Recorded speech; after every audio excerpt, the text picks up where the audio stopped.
Don Gonzalo Floriano llegó siendo un niño en 1968 al Baupés, a San José del Guaviare Baupés. En palabras suyas, no entiende cómo un muchacho que no terminó su colegio empezó a desempeñar roles dentro de la administración, pero con disciplina, con esfuerzo, se graduó como administrador público de la ESAP. Y entre las anécdotas que nos cuenta, nos dice la verdad de por qué el barrio se llama 20 de julio y no tiene nada que ver con la independencia, o al menos eso es lo que su padre hizo creer para poder bautizar con ese nombre a este antiguo barrio de la capital de nuestro departamento. Los invito a que escuchemos de sus propias palabras, de su propia voz, las historias del departamento del Guaviare, las historias de nuestra tierra.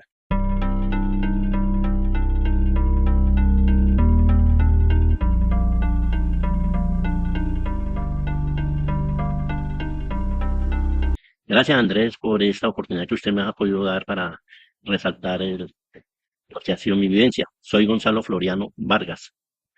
Hago parte de este territorio desde el año 1968, un 12 de diciembre, llegué acá. Tanto que no llegué, sino que me trajeron. Mis padrecitos, alguna vez en la vida de ellos, vivíamos en Acacias y optó por escuchar algunas programaciones que habían en la radio en ese entonces, que la tierra sin fronteras, que era el Baupés. Entonces mi papá alguna vez nos dijo en las casillas, siendo niños, casi para cumplir los 12 años, dijo, los voy a llevar casi como el estilo castigo, los voy a llevar al Baupés, donde no hay sino tierra, selva y animales. Los voy a llevar allá para que los coman los tigres, porque ustedes son unos chinos que no hacen caso. Eso dijo mi papá, y nosotros nos reíamos con mi hermano mío. Y eso fue tan eufórico, pues que nosotros nos burlábamos del viejito a pesar de esa temperatura grande que él cargaba, ese temperamento fuerte que él tuvo con nosotros, y así nos doblegaba. Y nosotros llegó esa anhelada fecha que siempre tuve ese coraje y se convirtió. Recuerdo tanto a mi madrecita las tenía, cómo ella adoraba su jardín, hijo, le tocó regalar matas y en las matas de traer sus frutos de los mejores jardín que él tenía, que ella tenía. Y trajo, mi papá comenzó a liquidar sus animalitos que tenía allá y con eso él comenzó a tener recursos para poderse trasladar. Y fue orgulloso el viejo, porque es que veniese uno de la casilla en ese entonces. Nosotros sin conocer, siendo unos niños muy inocentes, no conocíamos un avión. Y nosotros llegar al aeropuerto de Vanguardia en Villavicencio y conocer ese avión nosotros, no podíamos creer de que un bicho de esos volara. Le decíamos nosotros así como así. Fue una historia tan bonita que nos trajo y nos conocimos el avión. Me acuerdo tanto que he grabado la matrícula del avión Urraca 1315, vinimos. Resulta que en ese entonces no había sino trayecto únicamente por la forma de aviación y por aquí llegando a Puerto Lleras, por vía fluvial, pero entonces como era diciembre, ya era un enero, ya diciembre, ya el río no se movilizaba. Entonces mi papá se vino en avión. Llegamos, aterrizamos en ese entonces acá a San José. Nosotros de niños esa alegría, esa alegría sentirnos que estábamos por el aire, que volábamos, y nosotros no podíamos creer, pensamos que el avión no avanzaba. Bueno, afortunadamente el viento vibraba para todos lados, el avión se hacía que se caía, que nosotros el susto, pero oía más la alegría del otro. Aterrizamos efectivamente aquí como a las 9 de la mañana, un 12 de diciembre del 68. El aeropuerto quedaba exactamente donde hoy quedan los Olivas, y seguía todo eso era el aeropuerto, eran las oficinas del aeropuerto. Y ahí nos causó curiosidad que las poquitas gentes que llegaban, eso era la única entretención, era el avión y mirar a ver. Y llegó alguien eufórico, ¡ah! Llegó gente como a colonizar nosotros con corotos, con maletas, con perros, con animalitos y mi mamita con sus matas que le pudo traer. Y así aterrizamos. Nos ubicamos exactamente donde queda hoy en día al frente del parque, hay una droguería ahí al frente de Colombia, y hay una casita de mi tío Jesús. Mi tío Jesús, él nos recibió acá a nosotros y empezamos nuestra historia. Hablar del Baupés, porque ese era Baupés en ese entonces, fue una historia tan bonita que yo la compagino en tres historias. La primera historia, que yo había unas poquitas casas acá, no sé, poquitas, no había más de 300 personas acá, menos de 200 personas. Fue muy poquitas las personas que uno veía, pero sin embargo, nosotros veíamos las calles todas llenas de pantano, de barro, no había una urbanización que se caracterizara. Solo veíamos unos postes de madera que conducían a las redes eléctricas, la energía era por poquito, no había acueducto, el acueducto era una motomba que funcionaba acá en el puerto principal, donde quedaban lo de los pescadores. esa electrobomba bombeaba para las poquitas casas que habían. No había más de 300 casas. Vaya. La única casa que yo recuerdo que estaban en construcción y ya estaban terminando, y ya había muchas viviendas, era el barrio La Esperanza. El resto acá era todo por hacer. Hoy en día en el sitio donde estamos acá en el centro cultural, ese sitio quedaba una casa grande, eso eran en Moriche, no sé, llamaban es que el Bungalú. Era un sitio turístico, pero no hay turístico. Había unos mangos que inclusive por ahí quedan unas reliquias de unos mangos. El resto todo era un atardecer, ver bonito el río Guaviare, que ya compaginaba el río Guaviare con unas tres, cuatro calles que quedaban más hacia atrás. No hablemos de tres, cuatro calles, hablo de 4, 5, 10 metros. Una calle que nos conducía acá.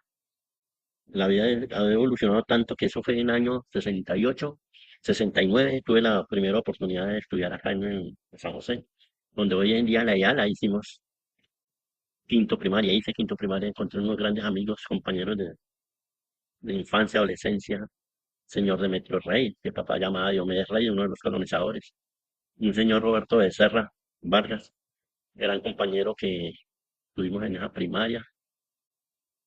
La madrecita era una señora Emma Vargas, que ella hace poquito partió de este mundo, pero una gran líder, una gran mujer, muy emprendedora, madre de cabeza de familia.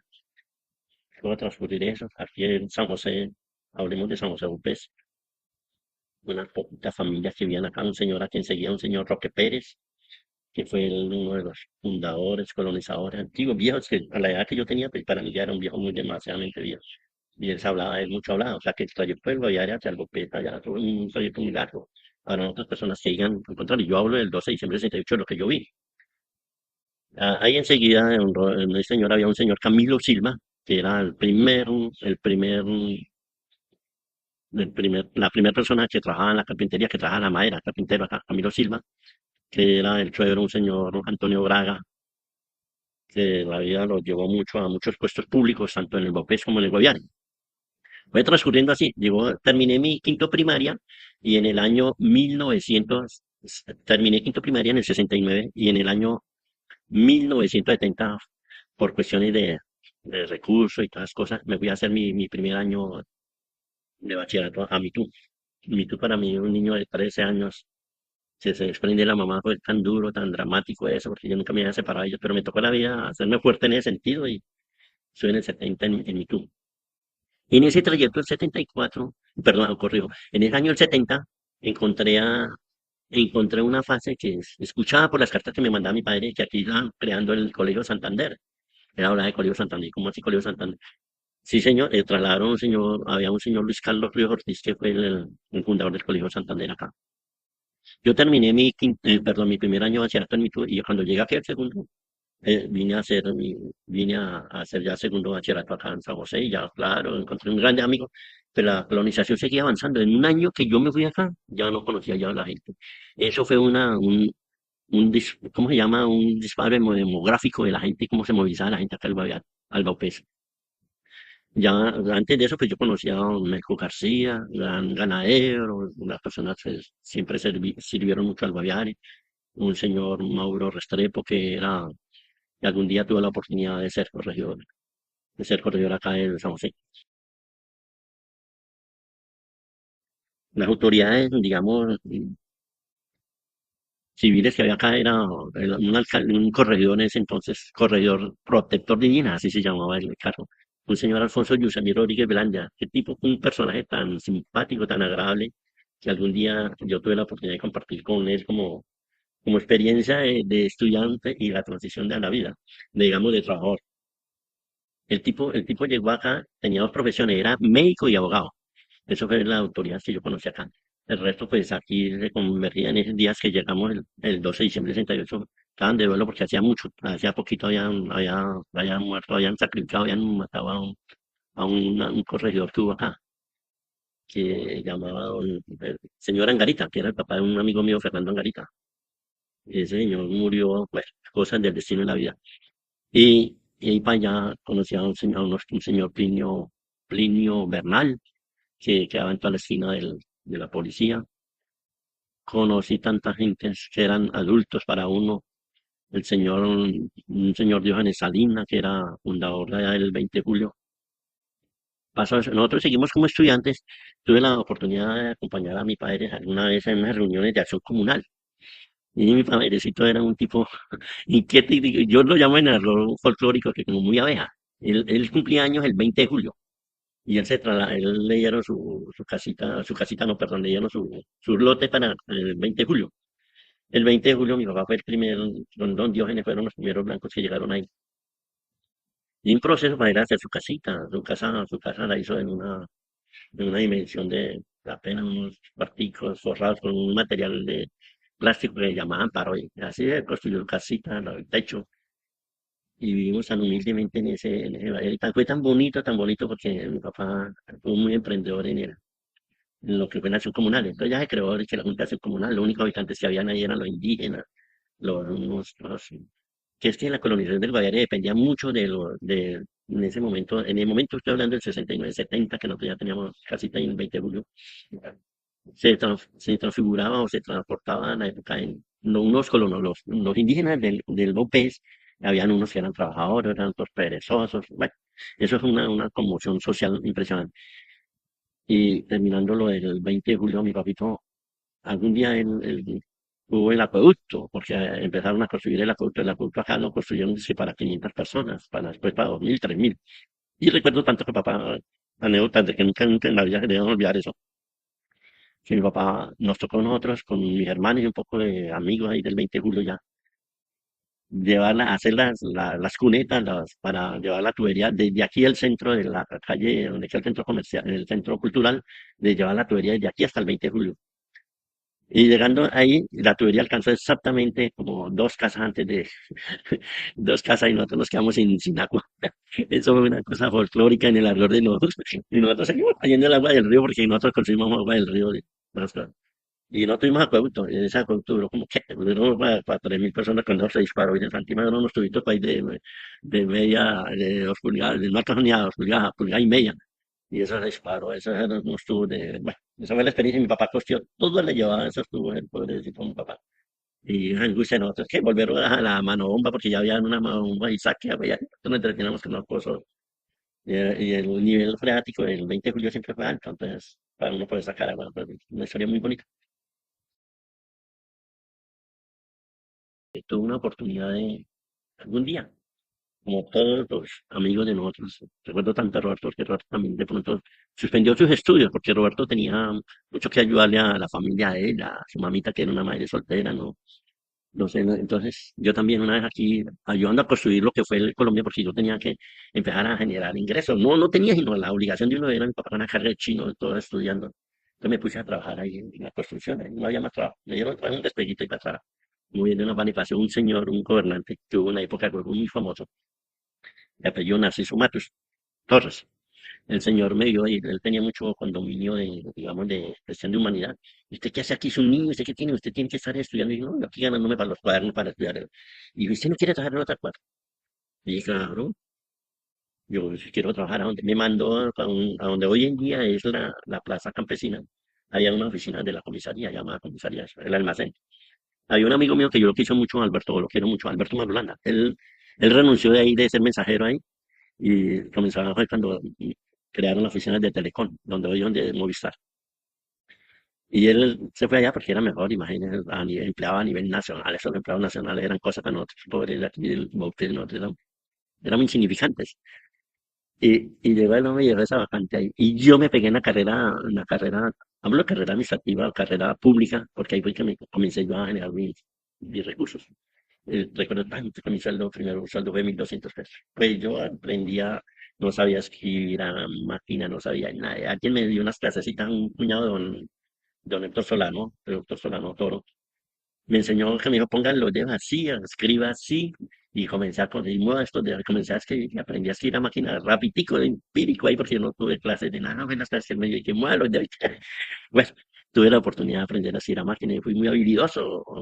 Porque yo ya al último ya jugaba con la máquina, ya escribía sin mirar la teclado, porque suena todo. Bueno, ya ahí para mí fue un éxito porque yo me di a querer mucho a los jefes, y ahí fue, comencé. Y un día No sé si de pronto es conveniente de pronto pues hablar del estima político que sucedió y es verdad, yo no voy a mentir nada, pues, sacaron al señor que era jefe mío y lo nombraron a otro, bueno, me fui compaginando en la historia de la vida de otro jefe. Cuando me tocó hablar, me tocó un señor Miguel San Clemente, que en la época él lo llevaron a hacer al corredor en ese entonces acá y de allá lo trasladaron para acá, para almacén. Y el tipo no sabía de administración, nada de eso de almacén, y pasó. Un tipo en la política muy sectario. Resulta que yo venía de raíces conservadoras y me la montó ahí, que no sé qué. Pues, sin embargo, pues pude trabajar porque yo era muy dado a tener jefes buenos, otros odiosos, y yo, no a mí lo que me tocaba era empezar a trabajar nomás. Y estando en esa recocha, pues yo ya dije, era muy tallador y yo ya cumplí mis 2 años de vacaciones, pedí mis vacaciones, me trasladé para Bogotá a vacaciones. No, siendo nacido en Bogotá, no conocía Bogotá y eso para mí, llegar a Bogotá para mí fue una cosa novedosa, pero un montañero guayú, yo me creía. Imagina chompa una allá y uno con el estigma de más de zancudos por aquí, ¿no? Fue una novela muy bonita de las que viví yo en la época de ir a vacaciones. Pues mi mamá me cayó al viaje y cuando vine acá y fue pucha, ya el viejo me había acá en la oficina. Me mandaron para una oficina de obras públicas, me acuerdo tanto, un ingeniero que había, Rafael Borrás. Ese ingeniero Rafael Borrás era un tipo que tenía un problema de aquí en la tráquea, pero se hacía entender, pero un profesional muy completo. Le gustó mi trabajo. Resulta que la secretaria que él tuvo salió a vacaciones. Y me pusieron a mí como secretario, y yo le secretaria, el viejo se enamoró tanto de mí, digamos, en cuestión del trabajo, y pues, pucha, porque ahí me tocó, digamos, en esta misma oficina, yo a mí me trasladaron a la campo. Campo era andar uno de topógrafo, imagínate yo, que es la de topografía ni que nada. Y estuve midiendo lotes desde aquí donde queda hoy en día la plaza del Porvenir hasta abajo, hasta lo que es la granja. Mira el lote y yo todos los días que esto va a ser mi lote, que esto va a ser mi lote. Y que uno nunca tiene esa prevención de ser futurista. Nosotros, no sé, algún estigma, nosotros los guaviarenses, baupenses, que no veíamos cruzar y así ha sucedido mucho, tanto en algo de la economía como en las cosas de...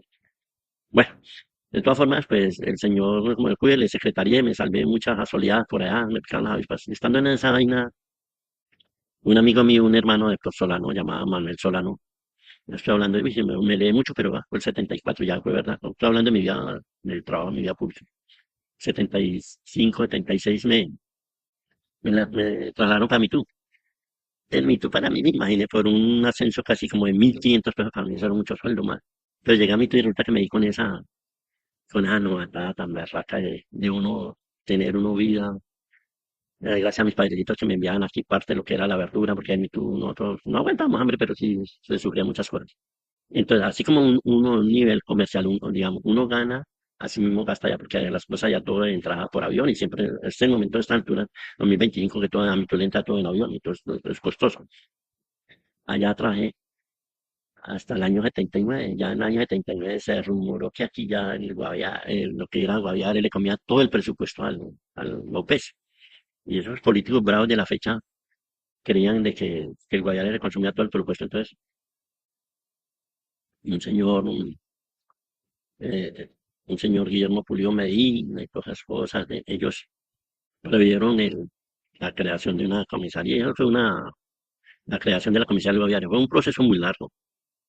Ellos políticamente se jugaron el coco y aprendieron, entendieron allá en el Congreso, en la República, ya entendieron la importancia de todo eso.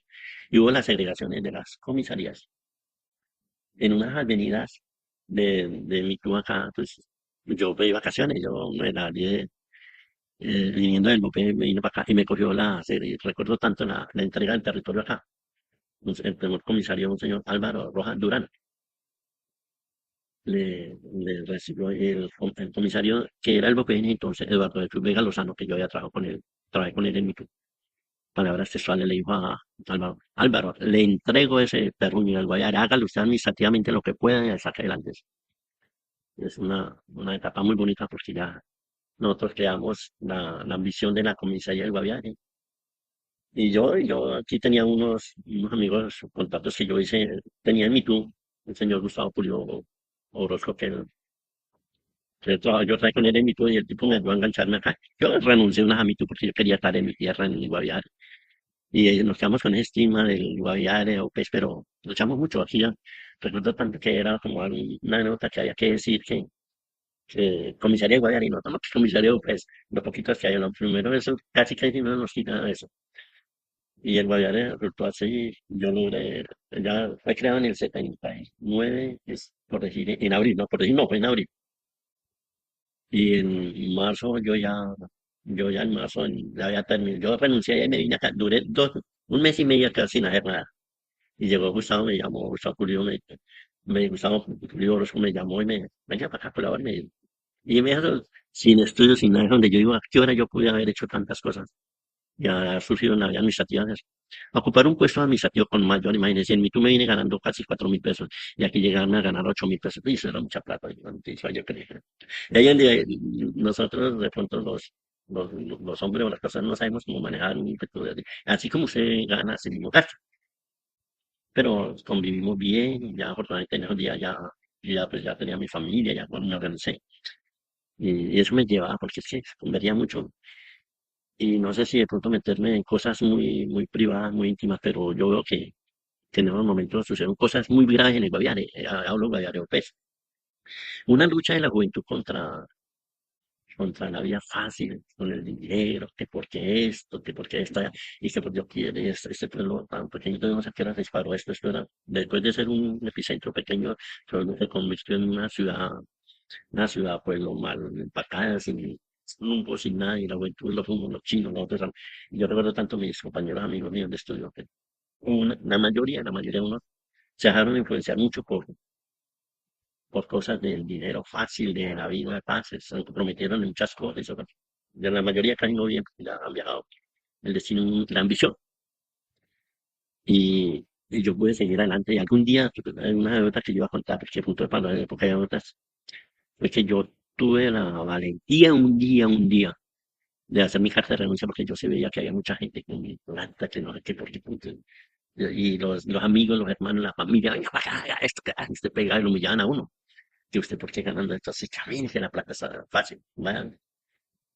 Y yo voy a contar algo muy íntimo, muy privado. De pronto sí queda grabado, pero hoy pues estamos grabando.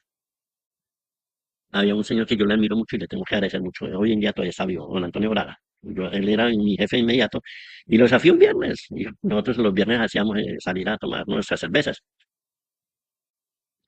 Y dije, oye, que él era muy aficionado con un señor Héctor Solano. Y Héctor Solano le mamaba gallo mucho a Antonio, porque Toñito era muy susceptible a las cosas políticas. Y el Héctor de mamaba gallo, que hoy vamos con la rivalidad jugaba mucho billar. Y le dije, mame le gallo a Héctor hoy, mame le gallo a Héctor hoy, hoy no vamos a jugar billar, vámonos, le voy a hacer una cuestión, le voy a decir algo. Yo quiero, vamos a convertirnos hoy de Royal en Royal. Y me dijo, ¿qué es eso, Gonzalo? Y después es que mire, llegaron unas nenas bonitas, hay nenas bonitas, y vámonos ¿cómo habrían tantos bares? Vámonos en cada bar y vamos a mirar a las nenas, solo por mirar. Vámonos de bar en bar y nos tomamos una cerveza.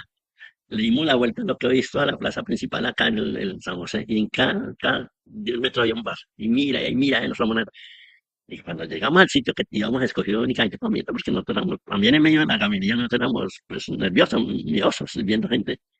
Y nos llegamos a un sitio, y ese sitio, ya cuando llegamos estamos prendidos de tantas cervezas, porque en cada esquina de un bar y escuché los discos que habían en la época.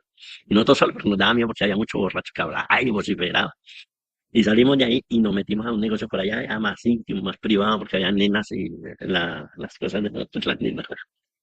Y nosotros que llegamos cuando un amigo mío, unos compañeros de un hermano mío, chinos locos, me dieron, y las niñas que nosotros habíamos visto, nos las citaron. Nos pusieron una botella de ron ahí. Y una vez sacaron un pedazo de revólver viejo que tenía, y pa, pa, pa, y yo unos disparos a las lámparas de bombillo, porque eso no había casi ni luz, no había nada. Y cuando nosotros llegamos, nos salimos corriendo y fue, pucha, el Antonio salió corriendo y a mí me va solo, yo lo enfrenté, pero como eran amigos, compañeros de estudio, les dije que eso no se hacía, que no pasó, y los incriminé.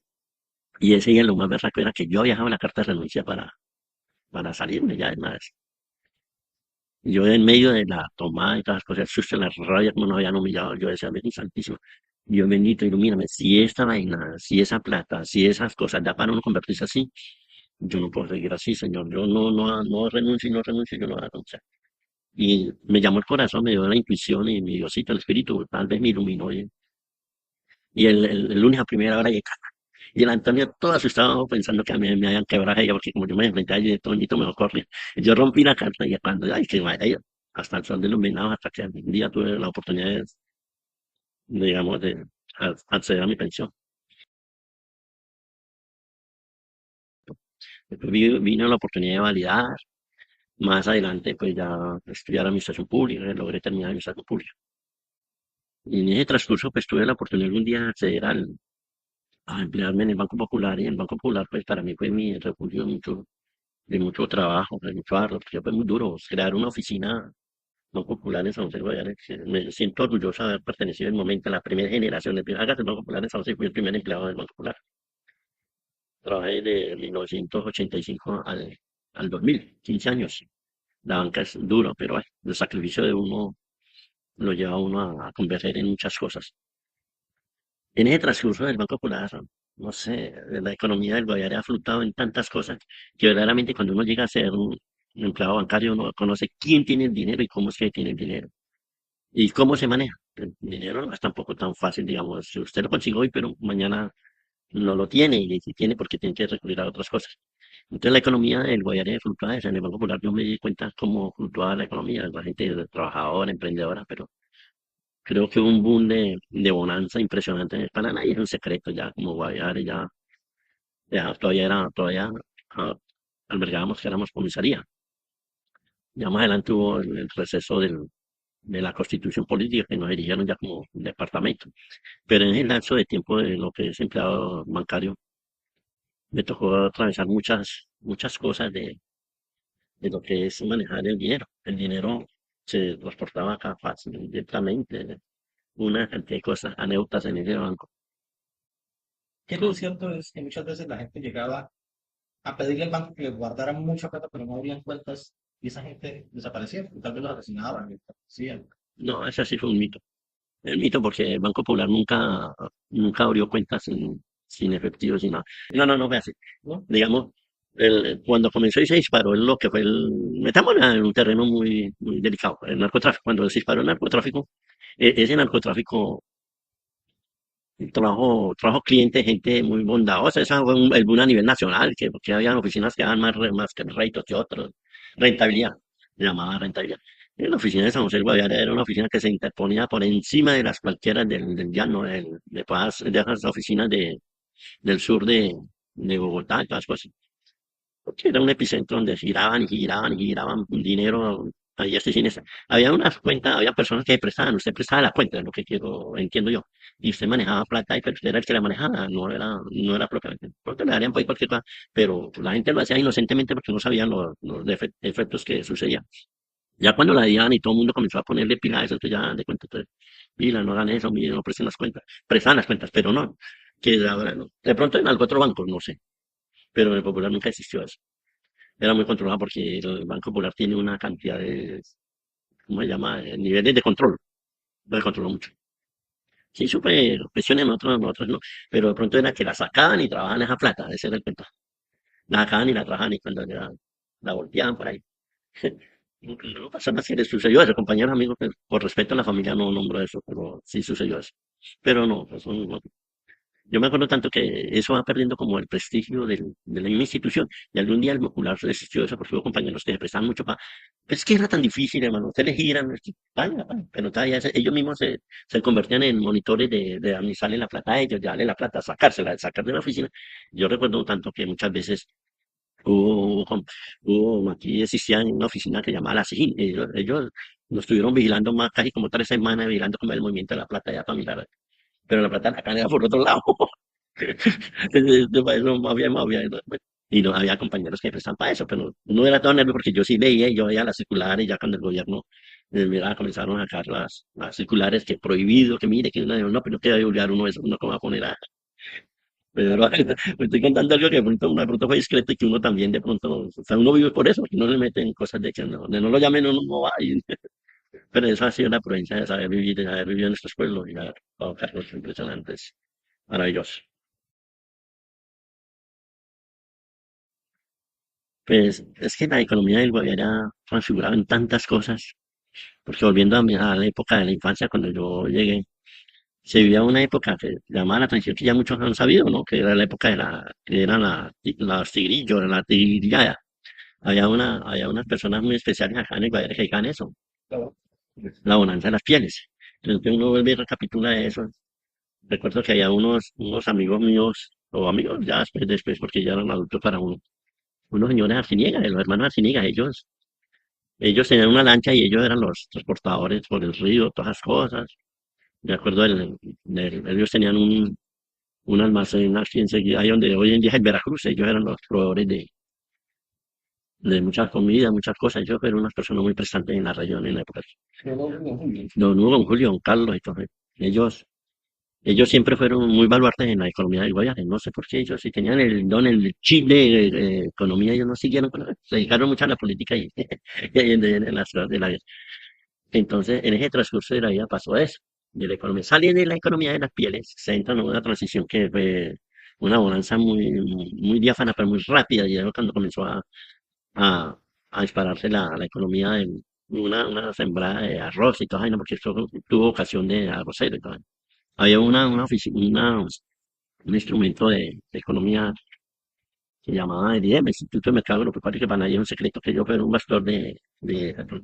El Guaviare fue tan productor de ese arroz que subsidiaba, no sé cómo era que ellos podían hacer. Había la oficina que compraba y el que guardaba y recetaba y ellos mismos controlaban. No sé, me pareció como muy bueno, pero como siempre nosotros los colombianos hemos sido como muy folclóricos, quiebran rapidito con la institución, así como quebraron el IEMA, quebraron el Telecom y una cantidad de por puerto. Bueno, la historia lo dirá como es. Nuestro país siempre se ha simbolizado por esas cosas.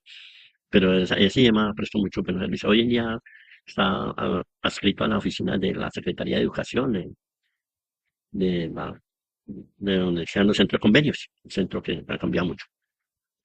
Pasa esa bonanza de arroz, de maíz y todo lo que sembró el Guayare, de pronto el país ya no fue muy productivo, y no sé, se dejaron alcanzar en cuestiones políticas y económicas y apareció la bonanza, una bonanza que no quisieran recordar.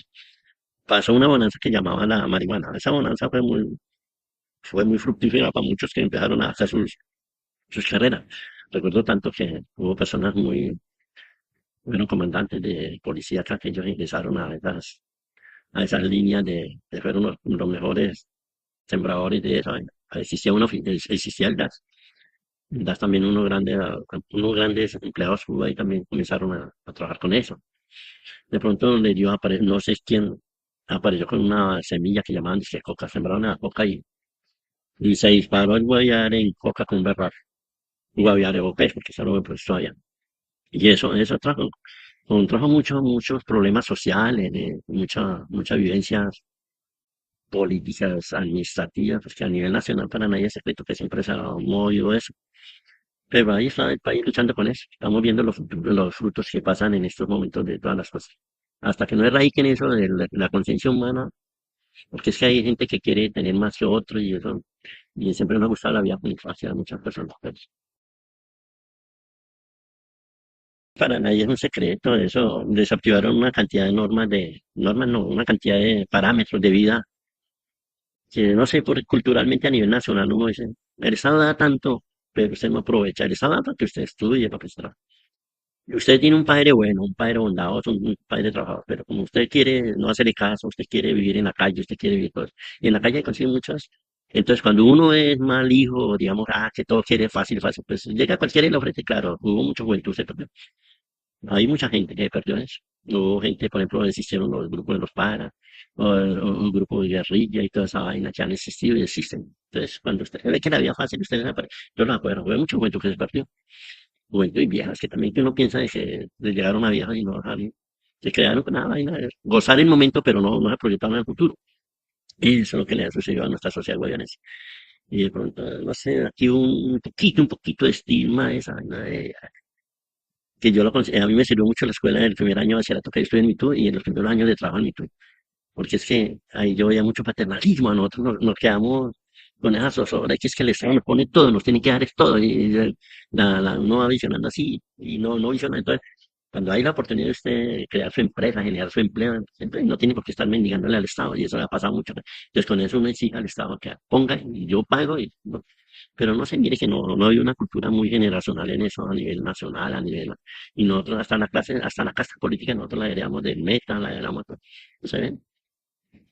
Entonces, quiero decir eso, y ha pasado. Y lo resumen, pues, como es todo el mundo, pues, Guaviare fue un pueblito pequeñito, que pueda generar. Veo ahorita prospectos de ciudad grande, se han movilizado y se está tratando de movilizar y veo que los últimos gobernantes como que han tratado de ayudar a impresionar esto y ojalá sea así. Y que tampoco uno espera que es todo el Estado, pero uno también como ciudadano yo veo mucha cultura de que hace falta mucha cultura acá. Y ahora viene ese boom parece que hay un boom bueno ahorita de lo que es el turismo. Ojalá, digamos, pues, porque siempre se luchó mucho, que nos dejamos no dejemos no, y lo que aprendamos mucho de la atención turista, atenderlos, de pronto de regular un poco el precio, de que haya alguna concesión, digamos, de que para la gente de acá, pues, porque hay sitios de pronto verdaderamente que la gente no conoció en la época porque no permitían, pero ahora no están explorando. Hasta ahora hay muchos años, después de un año vino a ver que había pinturas rupestres, qué cosa tan hermosa, tan maravillosa lo que hemos tenido. Lo hemos tenido y no hemos salido, eso no ha pasado en nuestro mundo actual de Guaviare, Colombia y Perú. ¿No? Paseo de olla para nosotros era ahí lo que es el Alto de San Jorge, yo que también ya se tocó la Agua Bonita, que era el sitio más, y aquí la Lindota, pero no podía uno correr más allá porque era lejos, no había transporte, no había forma de bicicleta y todo el mundo no corre ahí. Las motos vinieron a aparecer ahorita en el 80, digo ahorita, en el 80 y pico, pero que fue de la época del 60 y 70, ¿no? Eso fue grave. Sí, los carritos ruedas, unos transportes de unos carpates que habían. Sí, entonces creo, me acuerdo tanto que los primeros carpates que hubo acá, unos carritos de transporte era una familia de Narrarte, que también fueron compañeros de aquí, de Orlando Narrarte, que fue algún día alcalde acá, San José. Mucha gente, don Roque Pérez, tiene familia, don Roque Pérez, su familia, hay una niña que trabaja conmigo en una comisaría, Elvia Sanabria, y también sigue a bueno, él quedó enfermita. Marcos Novoa, la zona es muy prestante acá en la economía del Guayana, de ganaderos. Y el otro hombre también ha sido la ganadería, y, tú sabes, pero cuando ya digamos, porque es que todos los terrenos del Guayana no son aptos para la ganadería. No debe entender eso, porque nosotros seguimos metiendo en el cuento de la ganadería que produce, pero ojalá que haya un buen trabajo con el sector turístico y verdaderamente generen empleo y ayuden mucho, porque es que a veces la gente no se ayuda. En los mismos negocios a veces no se proyectan a ofrecer lo que tienen bien, a vender bien sus cosas. Estoy hablando de la época que mi padrecito, inclusive él con mi tío Jesús, fueron los primeros vendedores de carne que hubo acá, carne de res. Había un señor Reinaldo Sarmiento, que era de una finca ahí donde hoy en día construyeron la base militar. Nosotros le compramos los becerritos y eso era todo eso. Un rastro es una mata de monte y nosotros teníamos los becerritos matados. Usted mataba, en la época, hablo de 69, 70, mataba un bicho, casi le doblaba el bicho entero. Le tocaba a usted ir ahí en Puerto. Mañana vamos a tener ganas, mañana tenemos cerdo, nos dejan vender así por la puerta. Una poquita la sazón. Estoy hablando del 70, 72, 73, cuando esto se llenó un momento, alguien dijo hágase el Guaviare Open. Se inundó esto de gente. Ya había más, pues ya no había un carnicero. Las primeras veces que se mataron aquí enseguida, ahí donde queda, donde venden pescado. Las fui con mi papá. Ya después ya construyó en el matadero viejo del 20 con mi papá. Eso era es lo que hizo mi papá en los primeros años antes de conseguir empleo en la cárcel municipal. Mi papá fue guardián ahí de la cárcel, terminó como director de la cárcel. Ya, hermano, y lo que es la carne de monte, pues lógico, eso llegaba el vecino, el que uno le daba posada y aparecía con los animalitos, con carne, y coma carne, porque mataban los armadillos, mataban la tanta, matando. Teníamos carne y el pescado, y eso fue una época muy bonita, porque si no tiraban tan rayados y con esta rayas usted ya iba para la casa porque no tenía más. Coma pescado. Hubo tanto pescado en este río en Santísima que no Aquí, aquí, o sea, y- Sí, sí, aquí no aquí en Puerto hay otro pescado. Yo hasta acababa, yo no, tuve una nota con mi papá, porque un día me llevó a que salió él le contaron que venía subiendo, él era muy hambriento para la pesca. Y llegó el viejito, lo juez, y dijo, camine, camine a manejar el potrillo. Potrillo, él había comprado su kit de pesca, sus las rayas y su potrillo. Y yo comencé yo en la mitad del río y yo no sabía remar, y yo comencé, cuando yo iba remando, pues el bicho me daba vuelta así. Y pensaba que yo lo estaba tomando el pelo. Y digo, papá, es que no sé. Te digo, y me, o sea, pues yo de rapidito le cogí el tiro como era para enderezarla. Y venía, eso, eso. Cuando el tiro se te rayazo, yo me hice y te cacho, mano. Y el que se caía, amigo, un aire, y el viejo, nada más, y menos mal que la playa estaba ahí cerquita. Con esa tarde ya nosotros estuvimos mal. Y los que caían del porque Boca Chica, de tal, de lo que ahorita que no lo volví a ver el Yamu. Esos casos estaban acá no hay llena, man. Con esa tarde nosotros, pasa ahí del río y acá nosotros vivíamos en el 20 y ya le caí de la práctica y ya era pendiente, y eso viene entre el partido, cuando ya había un hermano mío que había ido a estudiar a Villavicencio al Sena, a Lachón, y así veíamos de pescado y tal, o sea, teníamos carne asegurada, eso fuera como fuera. Uno de los primeros comerciantes que hubo acá, que trajeron en verdura, un señor Daniel Olarte, vivió mucho en La Esperanza, y me apareció ya un Nevio, los dos, Nevio Echeverría y que fue el gobernador varias veces. El señor tuvieron su primer tiendita de mercado ahí. Yo vendía, al poco a poco ya crearon una oficina, ya la abrió un medio de él y crearon una vaina de lo que llamaban almacén el proveedor. Ya los proveedores eran una casa y todo, la que construyeron. Y las verduras sí las conseguimos ahí porque venía alguien así en la lancha y nos decía, vaya, busque las verduras en tal parte, que ellos tenían verduras, vendían verduras. Ya después vino un señor Aníbal allá, le llamaba del 80, el primer supermercado de verduras y todo. Vendían verduras juntos. Y gente que sabía de eso, ¿no? Mucha gente. Porque el almacén Veracruz nunca vendió verdura, ellos siempre vendían era puro grano, grano, grano. Grano. Y ese almacén de que el padre de don Armando Rodríguez, el cual descanse, tanto padre como hijo, compañeros de estudio de Armando. Pues camina transfiguró así, pero mire que el resto no ha habido llamada, el resto, plátano, yuca y nada, que es eso, cereales y tal. Tanto, tanto en la época de la bonanza hasta de Calamar venían a llevar y que plátanos, imagínate. Y la gente regañaba, pero ¿cómo así? Todo vuelto ahí. La gente aquí en la... va más impresionante. ¿Usted cree que llevar un plátano acá? Algún día de pronto se escuchaba decir que la guerrilla misma enseñaba a la gente a que tenían que sembrar comida. Esa gente no, imagínate. Eso fue una cárcel muy barata. Platanitos que uno compraba por ahí en 2.000 pesos, pero madre, yo lo ponían a valer 15.000 pesos por racemitos pequeños, muy pequeños, pues que uno consumía para la semana. A competir un salario de por ahí de 8.000 pesos con un salario que usted venía en una noche, usted quería 20.000, 30.000, 50.000 pesos en una noche y todo proliferaron los negocios de venta de tragos. Porque usted con un salario, usted como competía con un loco, una persona esa que llegaba y que usted ya tenía que poner a él.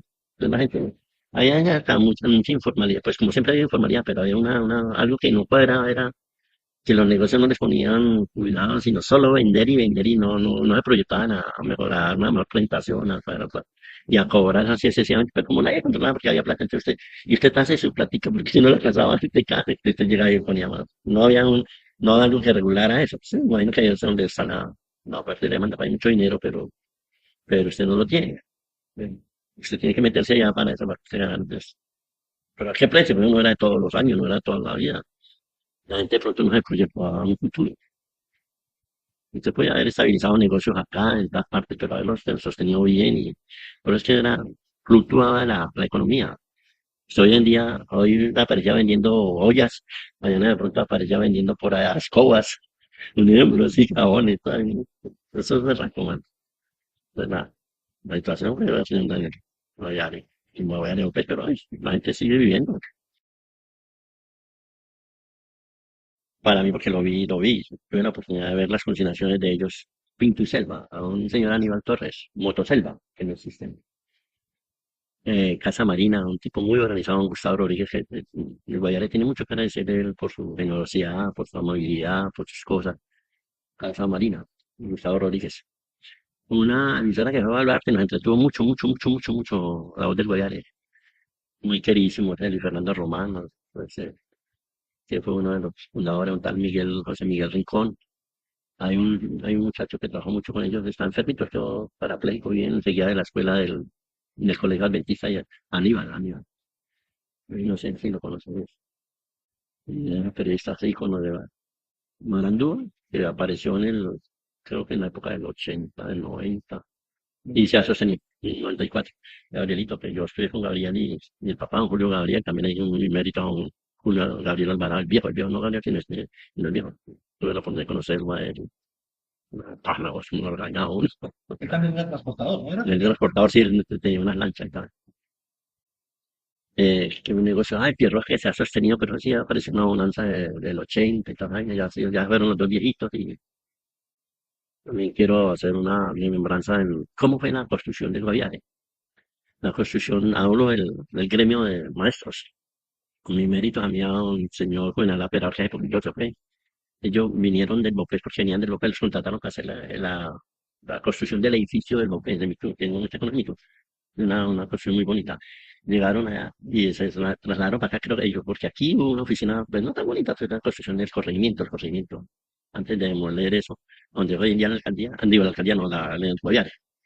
Ellos me sacaron acá, don Mamerto Herrera, don Juvenal Aperador y este señor, maestro Flavio Cruz, el maestro, unos maestros y yo, y un señor, bueno, pues ya fue muy antes, un maestro de Rachín que allá tan antes, muy folclórico. Ay, me recuerdo, me remembranza a un maestro que fue jefe mío, digo, cuando me tocó la cosa en la construcción, José Incapié. No sé si usted lo habrá recordado, el papá de un señor que trabajó conmigo que llamaba Alfredo Incapié, de un ingeniero agrónomo. Sí, el campeonato. Mm. Y habló de un consejo, de Capi también, el tema de esos que fueron construyendo sus experiencias, aportaron mucho a la construcción del hogar. Muy empíricos, pero bueno, por eso eran las construcciones acá, huelgas, es lo único que sabían hacer y ya andamos, que veo que hay casas muy bonitas en San José, ya hay casas muy, nuestro tipo ya, porque aquí era todo, ni siquiera campestre, ni siquiera, ¿cómo se llama? Colonial, sino así, cambullones, como allá, sí, hay el comercio de, recuerdo mucho el Acapulco con Jorge Sosa, cómo empezaron ellos con sus piecitas. Don Marco Antonio no, Marco no tenía una residencia en Miramar, ahí donde queda esa vaina, dije comercial mi ranchito, donde José Vargas, una, casi tenía unas piecitas y arrendaba una todo Boyaco y para allá, y en otro pueblo de Boyaco y tal. Pero digo Boyaco en el sentido muy figurativo, muy apreciativo, no van a pesar de que estoy hablando mal, no los quiero mucho ahora porque mi madrecita era boyacense. Sí, maestro Tare, ya un icono donde esté, ya un icono en él. Voy a contar una infidelidad, algo que me pasó un día. Resulta que trabajando en el Banco Popular no había validado el bachillerato porque yo, por cuestiones de trabajo, yo había hecho hasta cuarto bachillerato. Y un día me ocurrió decirle que cómo hacía la oportunidad para yo validar el bachillerato. Yo le dije así. Yo le dije que, por favor que me ayudara a ver cómo era que de pronto podía conseguir el cartón fácil. Y llegó el tipo muy simpático al otro día y yo le tengo una solución. Me dijo, mire, firme aquí la matrícula. Me puso a validar el bachillerato. Me tocó validar los últimos 2 años te sacó uno en un año a que él saque el bachiller. Hice quinto y sexto, 11 y quinto. Y terminé así, validar el bachillerato, pero me tocó duro porque el problema fue para el IFES, porque es que la nota mía era que yo quería hacer bachiller. Y yo me presenté 3 veces al IFES y resulta que no tenía que pagar al IFES con 250 puntos. Y todas las veces, la primera vez me presenté 225, la otra 235, y la última vez que fue 249, y daban a uno con el 250. Y nunca pasé. Entonces cuando apareció Tavares y me dio así, yo validé el bachillerato, además es así tal, pero semipresencial, pero recibí buenas clases y tal. Y ya tenía ya para graduarme cuando ya estaba inscrito en la ESA. Terminé con la ESA, terminé mi misión pública y logré eso. Yo no tengo que acordarme de Alberto Tavares. Alberto Tavares llevaba una vida muy bonita porque él empezó acá como con una ollita, empezaba una ollita vendiendo empanadas. Se metió a la oficina y vendía tal. Y el tipo también se iba a la educación y todas las cosas. Y siguió trabajando y ya cuando era ya metió secretario de educación, hasta cuando fue secretario de educación, pues, fue la secretaria de educación. Es un prototipo digamos, de que la vida no es fácil, la vida hay que lucharla, pero hay que lucharla por los medios buenos, sanos, digamos, dejarle a la sociedad unos cimientos de que creo que nada es gratis, entonces, porque uno se desafora, se desafortuna, digamos, en momentos de desesperante, uno quiere tratar de la vagancia por el vicio y tal. No había, y vale la pena ir luchando. Cuando usted le hablen de Guaviare, ya debe llevar impregno en la vida, que es realmente no es lejos de la sociedad, de la civilización por estar usted en Bogotá, en los centros bien poblados ni nada. Simplemente es acercarse uno a la naturaleza, acercarse al mundo mágico, ese mundo mágico que existe en la vida, y dejarse entrelazar entre lo que es la bondad, el cariño, el aprecio Y que si usted llega al Guaviare porque usted lo va a amar, lo va a respetar y va a dar buena cultura, va a dar buena civilización, va a dar buen prospecto de eso. Que todo no es fácil, que hay que seguir luchando en la vida porque es que la vida es de aprendizaje, es de entendimiento, de amar a su gente, de amar a su pueblo, de amar a todas las y hacer las cosas bien. Si a mí me pagan por hacer eso, hagamos las cosas bien. Si me mandan a recoger algo, me toca recoger, me están pagando por eso, yo lo hago bien. Hay que dejar un poquito ser un arrogante, digamos, de que usted tiene que aparentar lo que no hay, ¿no? Y en la vida, ser uno lo que es, nato, nato. Uno nace, creo que hay pelotico, y al otro día cuando se va, también se va, uno no lleva nada en el mundo. Entonces, tratar como compaginar la vida humanamente con la vida física y la vida que se está viviendo en el mundo. Que hay sociedades que son más difíciles que otras, pero tratarlas de comprender porque es el mundo que les tocó a ellos. Pues tampoco uno hace, tampoco obligar mucho, pero sí ser uno comprensivo, porque si usted se pone el zapato del otro, difícil de entenderse y comprender. Esa no ponerse el zapato del demás y vivir uno en el mundo como uno trata de vivirlo sin ofender a nadie. Y gozar y respirar mucho. Autoridades de Guayar y todas las personas que pretendan ambiciones políticas, enfóquense en manejar bien, ¿no? Porque como se dice vulgarmente, que es que llegó el momento, no, el momento es para hacer bien por la comunidad, por trabajar, por ponerse uno en el camino del bien. Y no olviden que siempre prevalecerá el bien sobre el mal. Así guste o no guste, pero siempre el bien es el bien. Hay muchas cosas bonitas por hablar de la vida y amarse uno al otro. Y tiene una oportunidad uno de respetar, uno respete, porque hay que respetar para que lo respete, no.